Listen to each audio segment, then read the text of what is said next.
Greetings and welcome to this edition of Positronic. I'm Barry P. Cook.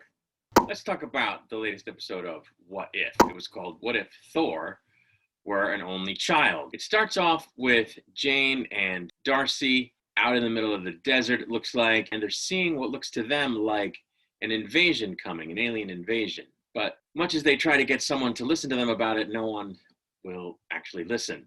Thor then arrives on Earth, having grown up an only child, as opposed to with Loki as his adopted brother. After Loki was returned to the ice giants upon his having been found by Odin, and he is ready to party it up like a deranged frat boy. Jane approaches him as he plays look-alike with some Skrull. After declining to talk to Howard the Duck, who I guess wanted to talk to her, or Darcy anyway, he flatters her a little bit, and they dance as Jeff Goldblum's character from Thor Ragnarok DJs, and Nebula plays roulette.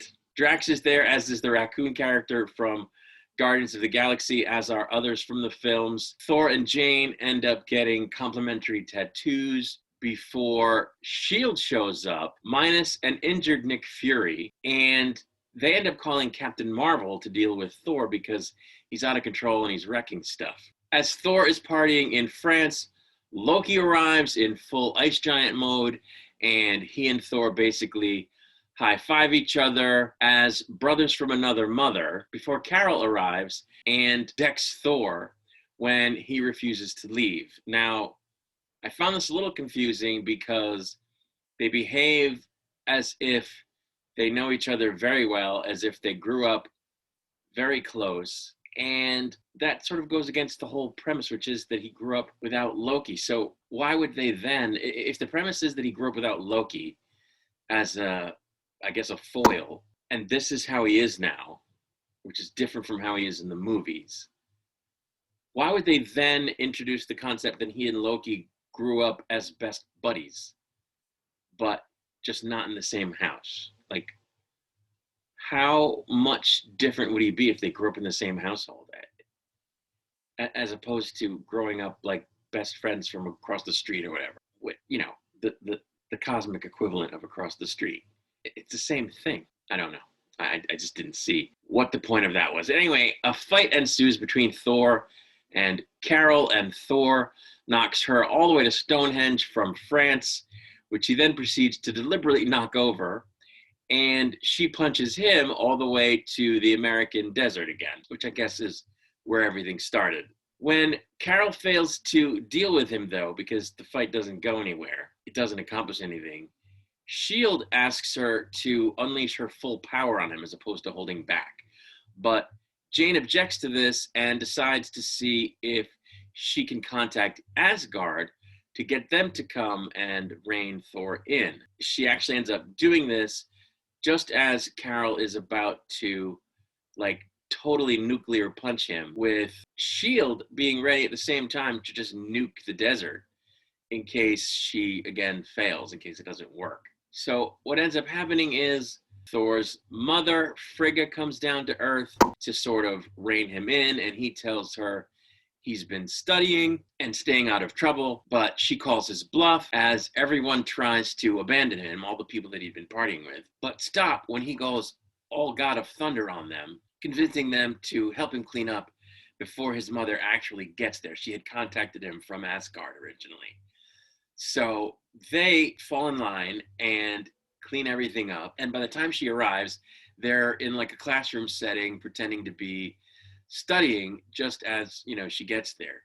It almost works, actually, but when he calls for his hammer and it shows up in his hand, it's all decorated with party items and stuff, and she discovers the ruse. Thor then goes and asks Jane on a date, which she agrees to go on, before someone menacing shows up from the heavens. And from what we can tell, it's an alternate universe version of Ultron, who has managed to gather up all the Infinity Stones and seems to be wearing Vision's face, which I guess is a callback to the Avengers films where he wanted to put his consciousness inside Vision's body. So that's where it ends. And like I said, I really didn't get it. It's very funny. There's a lot of funny stuff that happens. And, it was cool to see all the characters again. But every time they include a whole bunch of the characters in an episode, invariably one or two of them aren't voiced by the original actor. And it's like, why would you include them then? You know what I'm saying? Like, why is Drax in this episode? He didn't need to be. He's not voiced by the original actor. Why would they do that? And again, we're supposed to believe that this whole thing happened, that he came down to Earth as a spoiled frat boy and wrecks the place because he grew up without Loki in the same household and instead grew up with Loki as like his really best friend from the other side of the Bifrost or whatever. Like, what? That doesn't make any sense. Also, yet again, they ended it on a cliffhanger that we're not going to get the resolution to because there isn't going to be a part 2 to this particular episode. So why? Why at the last second throw that cliffhanger in? Like, what was the point of that? Just to throw in one more glimpse at, oh, hey, a different thing happened. And Ultron now has all the Infinity Stones. And wow, think about that. But it's not going to go anywhere unless in the final 2 episodes they somehow decide to address that. But there's so many other things they also left up in the air. So why would I believe they're going to address that particular one? It doesn't make any sense. I didn't think this episode needed to be made. It certainly doesn't qualify for the what if treatment.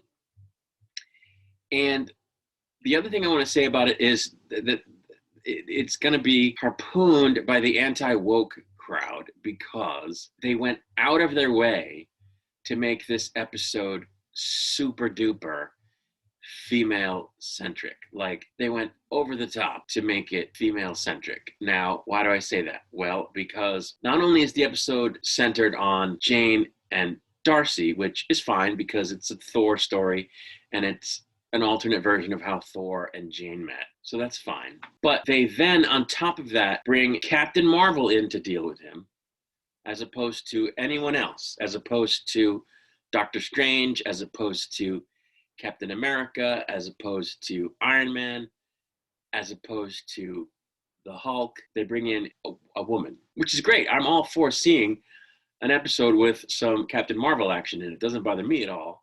But they've already got 2 other females heading up the cast of this episode, so they bring in Captain Marvel of all the people they could have chosen. On top of that, they sideline Nick Fury with a lame little bit about how, he was going to deal with Thor, but before he could, he was injured by one of Thor's party guests, and the Rock guy from Ragnarok, and had to go away to recuperate. So the female agent second in command from the movies is in charge of S.H.I.E.L.D. in this episode.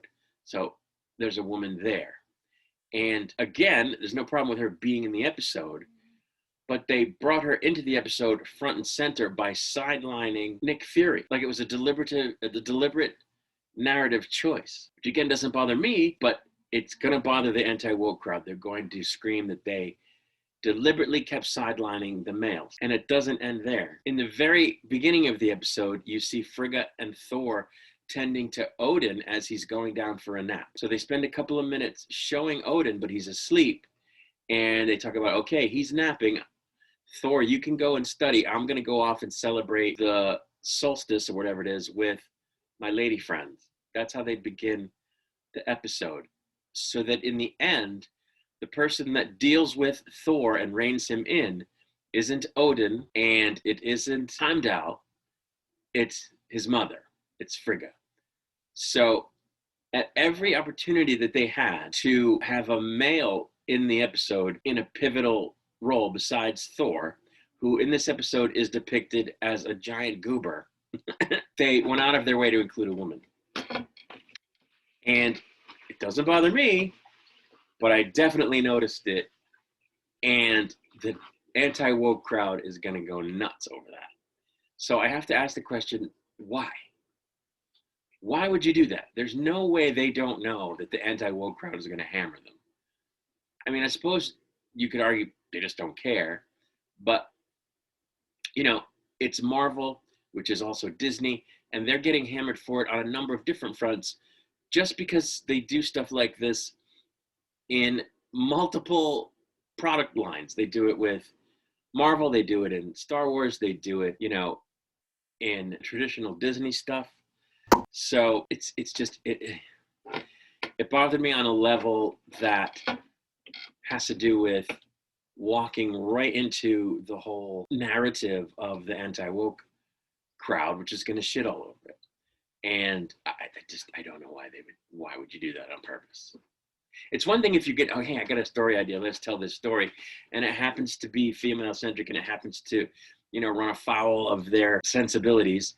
But to deliberately sideline Nick Fury, deliberately sideline Odin in order to replace them with women, and to deliberately ignore Captain America, Iron Man, Doctor Strange, the Hulk, and bring in Captain Marvel, it's just going to get them on the radar of the anti-woke crowd, and I don't know why they would do that. Anyway, there are a couple more episodes left in the season, so I will, of course, be back to review those episodes as they come out.